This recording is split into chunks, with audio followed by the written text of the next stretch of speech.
우리 성도님들 한 주 동안 잘 지나셨습니까? 예. 우리 말씀 듣기 전에 한번 또 구호 한번 하고 시작하겠습니다. 하나님은 살아계십니다. 하나님은 살아계십니다. 하나님은 살아계십니다. 하나님은 살아계십니다. 우리가 참 어려운 시기를 계속 지나고 있습니다. 이런 가운데서도 우리 하나님께 살아계시고 이 모든 코로나 바이러스 사태를 하나님께서 하나님의 지배하에, 하나님의 섭리하에 있다. 그런 마음 가지고 우리가 우울해지지 않도록 기쁘게 살 수 있도록 노력을 해야 되겠습니다. 오늘은 우리가 창세기 3장에 있는 말씀을 가지고서 우리의 신앙이 하나님의 말씀 위에 세워져야 되겠다 하는 그런 제목으로 말씀 좀 드렸으면 생각합니다. 오늘 본문은 우리가 창세기 앞쪽에 있는 말씀이기도 하고 또 우리가 성경에서 가장 인간의 타락을 설명하는 가장 신비로우면서도 믿기 힘든 그런 말씀입니다. 어떤 사람이 뱀이 말하는 것 때문에 성경을 못 믿겠다 하는 사람이 상당히 많습니다. 뱀이 사람을 어떻게 말로 유혹을 하느냐, 이 구절 때문에 교회 잘 다니다가도 시험이 들어가지고 머리가 좀 굵어서 대학생 정도 되면은 그냥 교회를 떠나는 그런 경우도 있습니다. 그래서 제가 오늘 본문 말씀을 좀 살펴보기 전에 약간의 신학교에서 가르치는 내용을 조금 여러분들하고 나누었으면 생각을 합니다. 성경 해석을 도대체 어떻게 하는 것이 마땅한가? 내용이 앞쪽은 조금 어려울 수도 있지만 우리 유수들이나 또 우리 어린이들도 함께 좀 공부를 한다 생각하고 좀 들었으면 좋겠습니다. 우리가 성경학자들이 성경을 읽을 때 혹은 해석할 때 두 가지 종류가 있다. 그렇게 얘기합니다. 하나는 성경에 대한 석이다. 엑스지시스 하는 게 있고, 하나는 이 말이 정확하지는 않지만 우리말로 그냥 자기 해석이라는 게 있어요. 에이스지시스 이렇게 부르는데, 이 석이 혹은 엑스지시스란 말은 뭘 끄집어내다, 이끌어내다 그런 뜻입니다. 그래서 이걸 대표적으로 나타내는 성경 말씀이 요한복음 1장 18절 말씀입니다. 요한복음 1장 18절에 보면은 본래 하나님을 본 사람이 없으되 아버지 품속에 있는 독생하신 하나님이 나타내셨느니라 이 말이 있습니다. 여러분 아마 익숙한 그런 말씀인데요. 나타내셨다. 이 말이고 지금 우리가 엑스지시스 하는 말하고 같은 말이에요. 이게. 그래서 이 말을 우리가 생각해 보면은 예수 그리스도는 성부 하나님의 숨겨진 모습, 그러니까 하나님을 맨눈으로 볼 수가 없으니까 숨겨진 모습을 밝히 드러내는 분이다. 그런 뜻입니다. 여기 비해서 자기 해석을 의미하는 에이스지시스라고 하는 것은 엑스지시스와 어근은 같은데 접두사가 달라. 하나는 에이스고 하나는 엑스라는 말이 붙습니다. 에이스지 자기 해석. 말 그대로 이것은 성경을 해석할 때 자기 생각을 성경에 집어넣어 가지고 성경을 해석하는 거예요. 그러니까 바람직하지 않다는 것이죠. 그래서 우리가 이 엑스지시스, 석이라고 하는 것은 객관적인 그런 작업입니다. 이 하나님 말씀이 뭘 의미할까 하고 하나님의 말씀으로부터 무언가를 끄집어내려고 하는 것이고, 에이스지시스는 내 생각을 가지고서 집어넣어서 하나님 말씀을 풀이하려고 하는 그런 시도입니다. 그래서 우리가 자신의 전제, 의견, 편견 이런 것을 본문에 도입하는 것이기 때문에 자기 해석은 성경 해석하는데 바람직하지 않다. 그래서 바람직하지 않으면 안 하면 될 거 아니냐 쉽게 생각할 수 있지만 생각보다 그게 쉽지가 않습니다. 우리가 삶에 있어서 경험, 사람마다 자라온 또 여러 가지 배경, 또 그 사람이 공부한 내용, 여러 가지 것들이 우리도 아는 사이 모르는 사이 우리가 성경을 해석할 때 그 속에 투사가 되는 경우도 많아요. 그러려면 성경을 잘못 해석할 수가 있는 것입니다. 대표적으로 설교자가 이미 정해놓은 오늘 설교 시간에는 성도들의 요 얘기를 해야 되지. 물론 그 얘기가 그렇다고 해서 그게 꼭 틀린 건 아닌데 미리 정해진 자기 생각을 가지고서 거기에 맞추기 위해서 성경을 해석하게 되면은 이건 자기 해석이 되는 것이다. 그래서 우리가 어떻게 하면은 하나님 말씀이 우리에게 말해주는 말을 우리가 깨달을 수 있을까? 이해할 수 있을까? 이것이 기본적으로 설교를 할 때, 설교를 들을 때나 또 설교를 준비할 때나 성경을 해석할 때 우리가 일반적으로 늘 생각해야 되는 것입니다. 자, 그렇다면은 사람이 뱀의 유혹에 빠져서 타락했다는 본문을 어떻게 해석할까? 정말 뱀이 말을 했을까?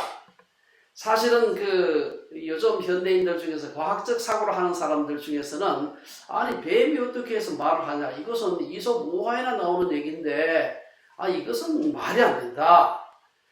이것은 그냥 뱀이 말을 한다는 것은 그냥 중건동 신화에 나오는 고대 신화일 뿐이기 때문에 뱀이 말을 했다는 것도 거짓말이지만 타락했다는 것도 사실이 아니다.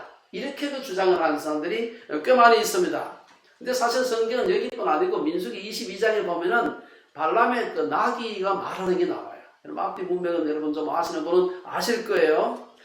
이처럼 동물들이 말하는 것을 우리가 어떻게 받아들여야 될까? 여기서 우리가 중요한 조금 어려운 말이지만 성경을 읽을 때 성경하고 오늘 우리가 읽는 우리들 사이에는 상당한 시간적인 문화적인 차이가 있다는 것을 기억을 해야 됩니다. 우리가 오늘 성경 읽을 때는 성경 저자들이 성경을 기록했던 분들이 1차 독자, 그 당시 누구에게 이 성경이 읽으라고 썼을까? 그 생각을 하면서 우리가 성경을 읽는 것이 필요합니다. 그러니까 이것이 성경의 가장 중요한 그 원리 중에 하나입니다. 해석의 원리인데 성경 저자들은 1차적으로 자기 시대에 살던 우리는 1차 독자예요. 1차 독자들을 생각하면서 성경을 기록했습니다. 다시 말해서 창세기라고 하는 것은 우리가 흔히 모세가 기록했다 이렇게 보는데 모세가 살았던 지금부터 3,500년 전에 애굽에서 오랜 종살이를 하고 출애굽을 했던 그 민족들에게 얘기하기 위해서 창세기를 기록한 겁니다. 그 사실을 꼭 기억을 해야 됩니다. 그래서 오늘 우리들은 2차 독자 혹은 3차 독자들이다. 그래서 출애굽하는 히브리인들의 경험, 그들이 살던 세계의 세계관, 상식 이런 걸 고려해서 창세기를 이해하려고 애를 써야 됩니다. 창세기가 기록되던 시기의 고대인들은 뱀이 사람을 유혹하고 나귀가 말을 하는 것은 문제가 전혀 되지 않았어요. 고대로 갈수록 사람들은 진리를 정밀한 사실 진술로 보지 않았다는 사실입니다. 사실 여부가 하나님이 우리에게 전달하시려는 진리를 수용하는데 별로 문제가 되지 않았습니다. 1차 독자들에게는 하나님이 말씀하신 계시, 메시지, 진리가 중요했지 그 말씀을 어떤 통로로, 어떤 도구를 사용해서 우리에게 말씀하시는가 하는 것은 그렇게 문제가 안 되었다는 겁니다. 사실 뱀과 나귀가 말을 했다는 것이 사실로 입증되지 않는다면 성경에 나와 있는 타락의 사실도 믿을 수 없다 라고 하는 이 사고방식은 사실은 굉장히 최근에 생긴 사고인데 이거는 근대 과학이 나오고 난 뒤에 지금부터 한 200~300년 전 한 근대 한 18세기 계몽시대 이후에 등장한 소위 역사 비평이라고 하는 성경 해석법입니다. 우리는 성경을 과학책이나 역사책이 아닌 하나님의 구원 계시로 읽어야 됩니다. 오늘날 우리가 알고 있는 상식으로 뱀이나 나귀는 말을 할 수 없습니다. 이것은 뱀이나 나귀가 지적인 능력이 없어서가 아니고 저는 창조론을 공부하는 사람이라서 사실은 뱀이나 나귀는 구강 구조적으로 말을 할 수 없도록 되어 있어요. 말을 하려면요 혀가 너무 길면 안 돼. 근데 개 같은 건 너무 길어가지고 절대로 말을 못합니다. 뿐만 아니고 혀가 사람처럼 적절하게 길어도 사람의 혀 밑에 뿌리에는 혀에는 뼈가 없지만 혀 뿌리에는 뼈가 있습니다. 그걸 소위 설골이라 그래서 하이오이드 본이라 얘기를 하는데 설골이 있어야 돼요. 그게 없으면 이 혀를 움직일 수가 없고 말을 할 수가 없어요. 지적인 능력이 있어도 사람도 그 뼈가 없으면 말 못합니다. 근데 다른 동물들은 그 뼈가 없어요. 그래서 사운드는 낼 수가 있는데 보이스는 낼 수가 없는 것입니다. 자, 우리가 이런 것을 생각하면서 뱀과 나귀는 말을 할 수 없고 따라서 사탄이 뱀을 통해서 사람을 유혹했다는 사실도 진리도 아니다. 왜? 짐승이 말을 했다는 것은 사실이 아니기 때문에 그 짐승을 사용해서 얘기했던 진리도 진리가 아니라고 보는 것입니다. 이걸 흔히 말해서 진리, 사실, 등가법칙. 이것은 고대인들에게는 없었던 독법이었다. 이렇게 생각하시면 돼요. 우리는 성경 저자들이 살던 시대 사람들의 글쓰기 관행이나 독법, 성경을 읽는 방법을 존중하면서 성경을 읽어야 됩니다. 달리 말하면 우리는 성경을 현대의 과학적 역사적 문헌으로 읽기보다 하나님의 계시를 담고 있는 신앙적 독법으로 읽어야 된다는 것입니다. 성경은 하나님의 말씀이지 이것이 오늘날 우리에게 과학책으로 주어진 것이 아니라는 사실입니다. 성경은 비평하기 위해서 또 이해하고 분석하기 위해서가 아니라 믿기 위해서 읽을 때 성경이 믿겨지는 것입니다. 그래서 성경은 믿음이 없이는 이해할 수가 없습니다. 믿음이 없는 사람은 읽어도 글자는 읽을지 모르지만 이해는 되지 않는다. 그래서 성경 연구를 가지고서 박사학위를 받은 사람들 중에도 성경을 알긴 아는데 믿지 못한 사람이 많고요. 예수를 믿지 않는 사람도 많습니다. 그런 의미에서 이 성경은 믿음이 없는 사람들에게는 닫힌 책이다. 앞만 읽어도 알 수가 없어. 글자는 알겠는데 무슨 뜻인지 알 수가 없는 것입니다. 뱀이 말을 했다는 표현 때문에 진리에 접근도 못하는 그런 어리석은 사람이 여러분이 되면 안 되는 것입니다. 뱀이 말을 했다는 것 때문에 성경 지식이, 성경이 믿겨지지 않는다. 혹시 여러분들 중에 그런 분이 있는지 모르겠어요. 그런 분이 있으면 내가 조금 어려운 말이지만 근대의 덫에 빠졌구나 이 생각하시는 거예요. 근대의 덫에 빠진 또 다른 부류의 사람들이 있습니다. 과학적으로 역사적으로 증명되지 않은 팩트는 그건 진리가 될 수 없다라고 생각하면 이건 근대의 덫에 빠졌는데, 또 다른 부류의 사람은 어떻게 합니까? 뱀이 말을 할 수도 있었다는 것을 증명하려고 과학적으로 애를 쓰는 분들이 있어요. 그들도 동일한 덫에 빠진 것이라고 할 수 있습니다. 성경이 문자적으로 현대 과학에 부합한다는 것을 증명하려고 노력하는 사람들이 많이 있습니다. 어떤 의미에서 창조과학도 그런 시도 중에 하나인데요. 그것도 역시 근대의 덫에 빠진 사람들이다. 홍해가 가라진 사건이나 오병이의 기적, 물로 포도주를 만든 거, 사실 이걸 어떻게든 과학적으로 증명을 하려고, 그리고 그게 증명이 되면은 사람들이 이걸 믿을 거야 라고 생각하는 마음조차도 근대의 덫에 빠진 것이다. 보시면 돼요. 그래서 오늘 우리 한국 사회에서 여러분들 이기 때문에 예수하는 사람들이 굉장히 많습니다. 특히 스스로 똑똑하다고 생각하는 분들 중에서 믿을 수 없는, 사실을 믿을 수 없으면 그 속에 들어있는 진리도 믿을 수 없다 라고 생각하는 사람도 있는데, 그것은 잘못된 것이다. 아니 성경 해석학 시간도 아닌데 설교 시간에 왜 신학 강의를 하는가 라고 생각할지 모르지만, 사실은요 오늘 본문에서 말하는 인간의 타락 사건이 바로 하나님의 말씀을 훼손하는 것, 혹은 잘못 해석해서 생긴 사건이기 때문에 제가 좀 길지만 얘기를 한 것입니다.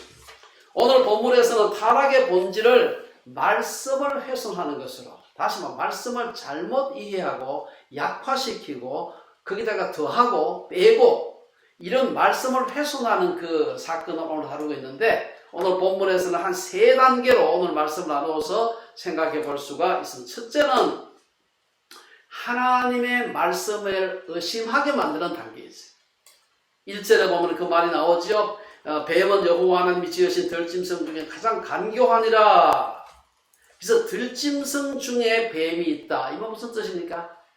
들짐승은 다 하나님 만드신 거거든요. 그 중에 뱀도 있었다. 무슨 말입니까? 하나님이 뱀을 지으셨다는 얘기예요. 그리고 뱀도 하나님의 피조물 중에 한 부분이다. 그렇게 얘기하는 겁니다.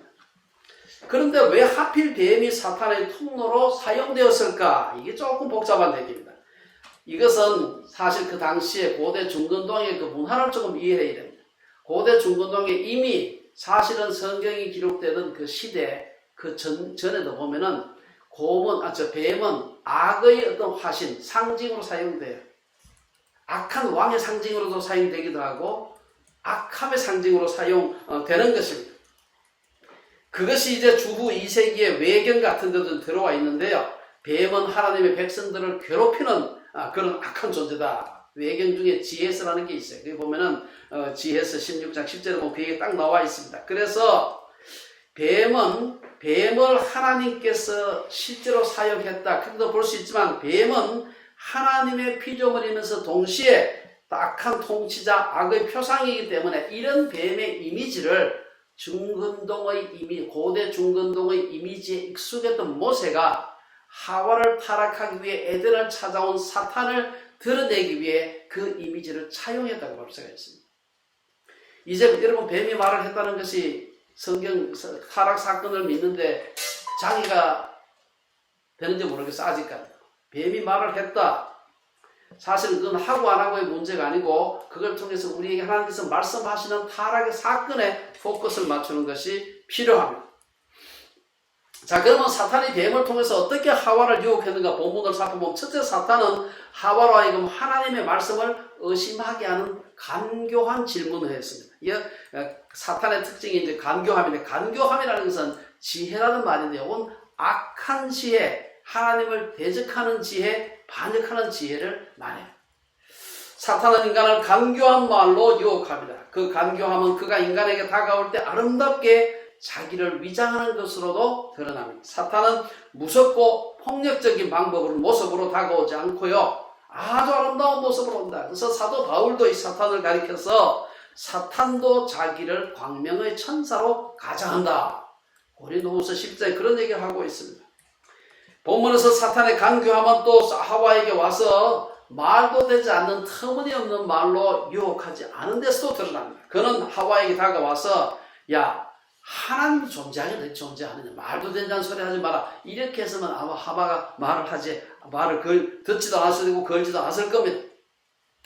하나님은 틀렸다든지 하나님은 거짓말장이라고 그렇게 말을 해도 안 될 거예요. 그런데 1절에서 하와에게 다와서 하나님이 참으로 너희에게 동산 모든 나무의 열매를 먹지 말라 하시더냐, 의심하는 질문을 툭 던졌어요. 이는 2장 16절에, 창세기 2장 16절의 말씀을 살짝 왜곡한 겁니다. 아쉽게도 우리 성경을 보면 2장 16절하고 3장 1절이 굉장히 많이 비슷한데 그 비슷함이 조금 잘 살아나지 않아요. 2장 16절에 말씀이 됐고 2장 16절을 보면 뭐라고 얘기합니까? 하나님께서 동산 각종 나무의 열매는 내가 임의로 먹되, 요 각종 나무라 하는 말이 사실은 그 앞에 우리가 3장 1절에서 모든 나무는 하는 말과 같은 말이에요. 각종 나무, 모든 나무가 뭐 비슷하긴 하지만 말이 같은 원어인데 좀 다르게 번역을 했다. 그리고는 이제 중요한 것은 2장 16절 다음에 17절에 보면은 선악을 알게 하는 나무의 열매는 먹지 말라. 내가 먹는 날에는 반드시 죽으리라. 이 말씀 쏙 빼요. 너가 모든 열매를 먹지 말라 했냐? 그럴 리가 없죠. 그러니까 아니다 라는 그 하와의 대답을 기대하면서 사탄이 하와를 유혹하는 것입니다. 사탄은 말로 하나님이 이성적이지 않은 분임을 암시하는 질문을 함으로써 하와가 들었던 하나님의 말씀을 왜곡하는 것입니다. 1절에서 사탄은 하나님이 참으로 너희에게 동산 모든 나무의 열매를 먹지 말라 하시더냐? 하나님이 그럴 리가 없죠. 동산의 나무, 그 풍성한 에덴을 만들어 놓으시고 사람들에게 그걸 먹으라 그랬는데 그거 하나도 먹지 말라. 그건 말이 안 되는 얘기죠. 그러니까 이제 여기에 대해서 이제 하와가 의심을 하게 되는 것입니다. 그래서 2절, 3절에 보면은 하나님이 그에게 했던 말을 하와가 왜곡하는 게 나와요. 그래서 하와는 간교와 사탄의 질문을 대답하면서 하나님 말씀 어떻게 왜곡합니까? 2절에서 보면은 사탄에게 동산 나무의 열매를 우리가 먹을 수 있으나 라고 대답합니다. 사탄의 유혹으로 의심의 마음이 생기니까 3절에서 하와는 동산 중앙에 있는 나무의 열매는 하나님의 말씀에 너희는 먹지도 말고 만지도 말라 너희가 죽을까 하노라 라고 대답했습니다. 사실 그 하와는 요 2장에서 하나님이 하와에게 하지 않은 말을 3장 2절 3절에서 사탄에게 하고 있는 걸 볼 수가 있습니다. 성경이 하지 않은 말을, 하나님이 하시지 않은 말을 약화시키거나 생략하거나 조금 더 하거나, 이것은 우리가 앞에서 얘기했던 소위 에이스지시스, 자기 해석입니다. 그렇게 함으로써 사탄이 틈타는 그런 기회를 주는 것을 볼 수가 있습니다.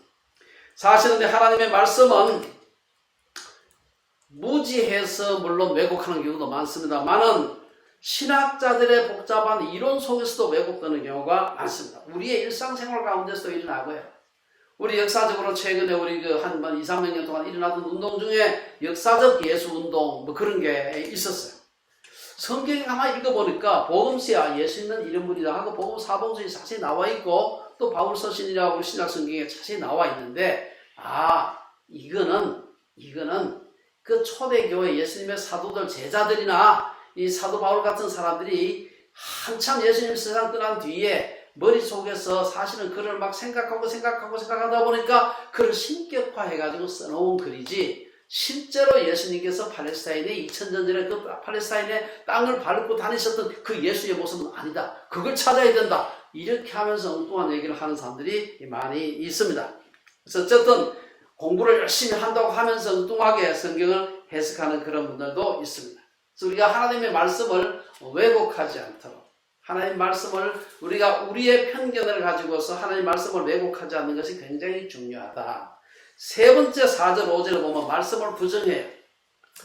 여기 보면은 이제 하와가 처음에 사탄은 정면으로 도전하지 않았습니다. 하나님의 말씀을 정면으로 부인하기보다는 슬쩍 의심하게 만들고 나아가서 조금 덧붙이고 왜곡하게 만드는 거예요. 근데 하와가 유혹에 넘어오는 듯이 자기 말에 들어오는 듯 빨리 딸려오는 듯이 보이자 사탄은 이제 본격적으로 그 숨겨두었던 발톱을 내미는 것이 4절 5절입니다. 뱀이 뭐라고 얘기합니까? 여자에게 이르되 너희가 결코 죽지 아니하리라. 죽을까 하노라 했는데 결코 죽지 아니하리라. 하나님의 말씀에 대한 하와의 확신이 흔들리는 것을 뭐처럼 간파했겠습니까?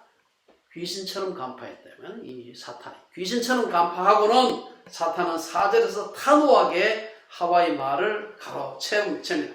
1절에서 3절까지 마귀는 자기 발톱을 숨기고 여자에게 접근했지만 여자가 미끼를 물었다고 생각하자 4절에서 마귀는 숨겨놨던 발톱을 드러냅니다. 결코 죽지 아니하리라. 무슨 느낌이 듭니까? 여러분도 낚시하러 가게 되면 낚시 가지고 이렇게 찌를 해가지고 이렇게 하다가 고기가 한참 입질을 하죠. 근데 아주 그 낚시를 많이 한 사람들은 이때는 확 물 때까지 기다리지 않고 확 땡기면 여기 확 걸린다고 해요. 그래서 지금이야말로 내가 낚시대를 갖다 확 땡겨가지고 하와를 꿰어야 돼. 그때 정말 하와를 낚아챌 수 있는 그런 기회구나. 그래서 인정사정 없이 하와를 낚아채는 걸 볼 수가 있습니다. 사탄은 하나님 말씀을 정면으로 부정하는 것에서 5절에서 나아가 놀라운 얘기를 합니다. 야, 너 하나님이 너 그거 왜 먹지 말라고 한 줄 알아? 하고는 그 다음에 아주 그냥 완전히 반대되는 말을 하고 있습니다. 너희가 그것을 먹는 날에는 너희 눈이 밝아져 하나님과 같이 되어 선악을 알 줄 하나님이 아심이니라.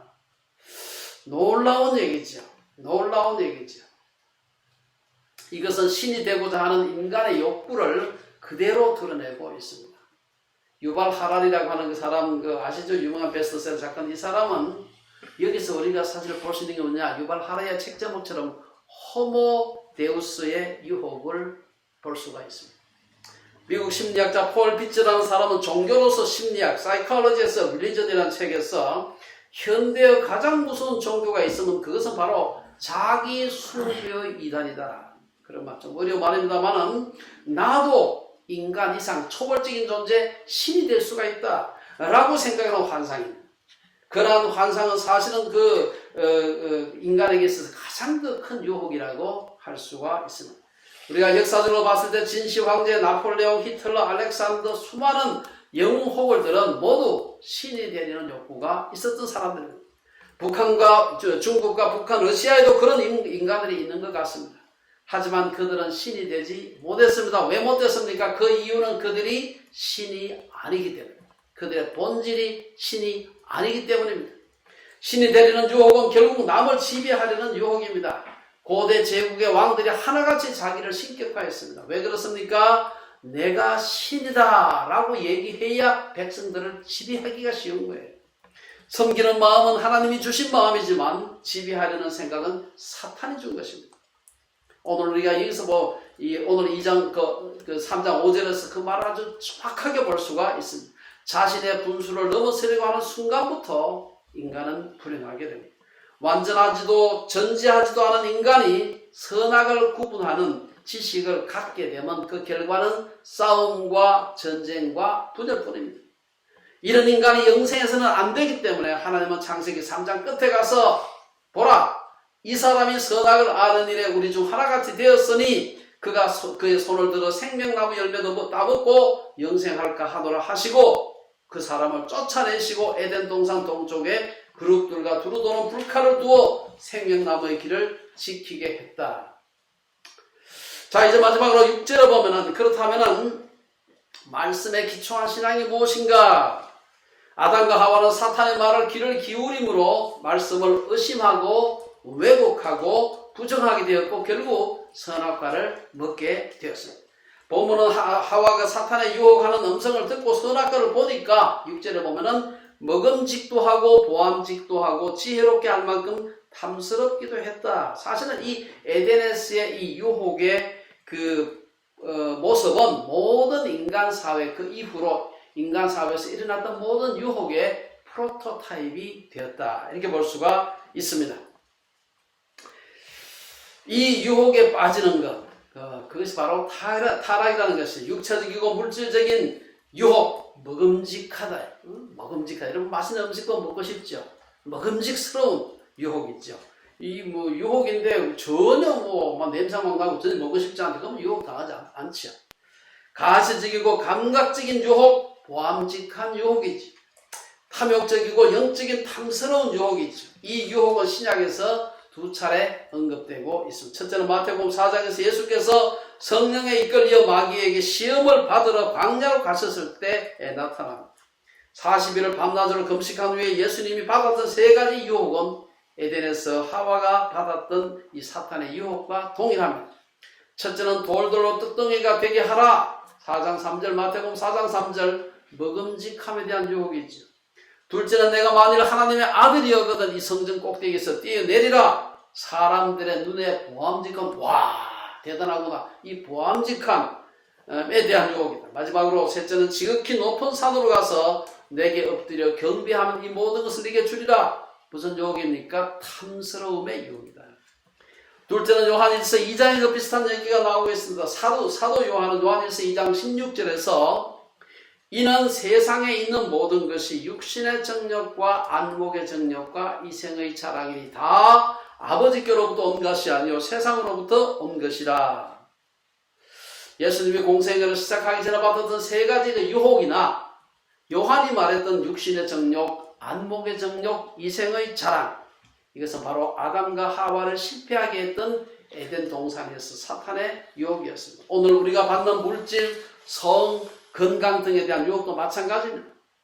이러한 마귀의 시험을 당할 때 예수님은 어떻게 사탄을 대적했습니까? 첫 번째, 이 마태복음 4장에서 첫 번째 시험은 신명기 8장 3절에 있는 말씀을 가지고서 대적을 했습니다. 사람이 떡으로만 사는 것이 아니요 여호와의 입에서 나오는 모든 말씀으로 사는 줄을 네가 알게 하려 하심이라. 이 말씀으로 떡에 대한 시험을 물리쳤습니다. 뿐만 아니고 두 번째 시험도 역시 신명기 6장 16절을 보면 너희의 하나님 여호와를 시험하지 말라. 단호하게 말씀으로 물리쳤어요. 세 번째 시험도 마찬가지입니다.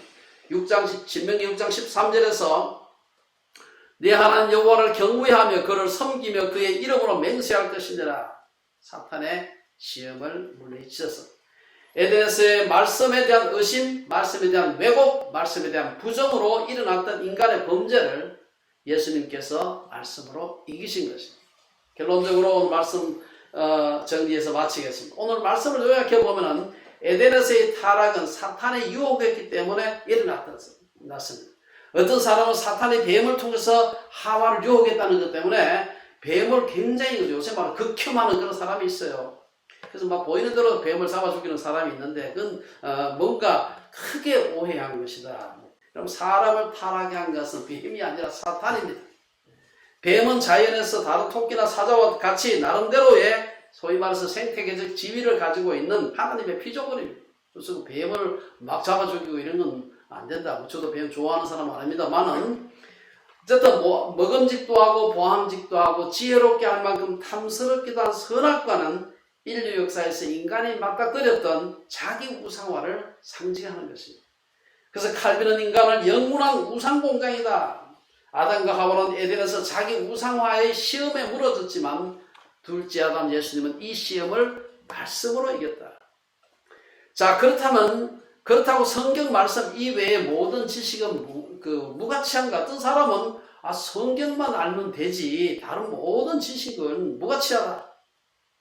어떤 기독교 학교에서는 미국에 있는 어떤 학교는 보면 성경 속에 모든 것이 다 들어있기 때문에 성경만 알면 된다 라고 하는 것까지 괜찮아. 그리고는 문학도 안 가르치고 과학도 안 가르치고 역사도 안 가르치고 교육도 안 가르치고 아무도 가르치지 않습니다. 성경만 가르칩니다. 여러분, 성경은 다른 행성에서 만들어진 책이 아니라 인간의 역사 속에서, 인간의 경험 속에서 역사하신 하나님의 구원 계획을 드러내는 책입니다. 타락은 인간의 역사 속에서 일어난 사건이고 예수님은 우리를 구원하시기 위해서 인간의 육신을 입고 인간의 역사 속으로 들어오셨음을 기억해야 됩니다. 말씀에 기초한 신앙은 성경 말씀을 행간의 문맥이나 역사적 문맥을 무시하고 오늘의 시각만으로 해석하는 것을 의미하는 것이 아니다. 우리는 성경의 1차 청중이 아니기 때문에 원래의 성경의 의미와 메시지를 깨닫기 위해서 노력해야 됩니다. 성경이 기록된 배경이나 문화적 상황 이런 것을 이해하려고 노력하는 것이 필요합니다. 그리고 난 후에 그 말씀이 오늘 우리에게 이 시대에 나에게 내 가정 내 교회에 주는 하나님의 뜻이 무엇인지를 아는 것이 필요합니다. 그래서 성경학자들은 이런 말을 합니다. 성경밖에 모르는 사람은 성경도 모르는 사람이다. 성경밖에 몰라. 역사도 모르고 문학도 모르고 해석도 아무도 모르면 성경도 모르는 사람이다. 왜냐? 성경은 그 사회 속에서 역사 속에서 인간의 삶 속에서 성경은 기록되었기 때문이고 하나님께서는 그 속에서 역사하셨기 때문입니다. 아담과 하와가 유혹을 받았을 때 하나님의 말씀을 의심하고 왜곡하고 부정함으로써 사탄의 유혹에 빠졌던 것을 예수님은 말씀으로 승리하셨습니다. 예수님과 같이 말씀에 기초한 신앙으로 승리하는 우리 주빌리의 식구들 되시기를 주의 이름으로 축원합니다. 기도하겠습니다.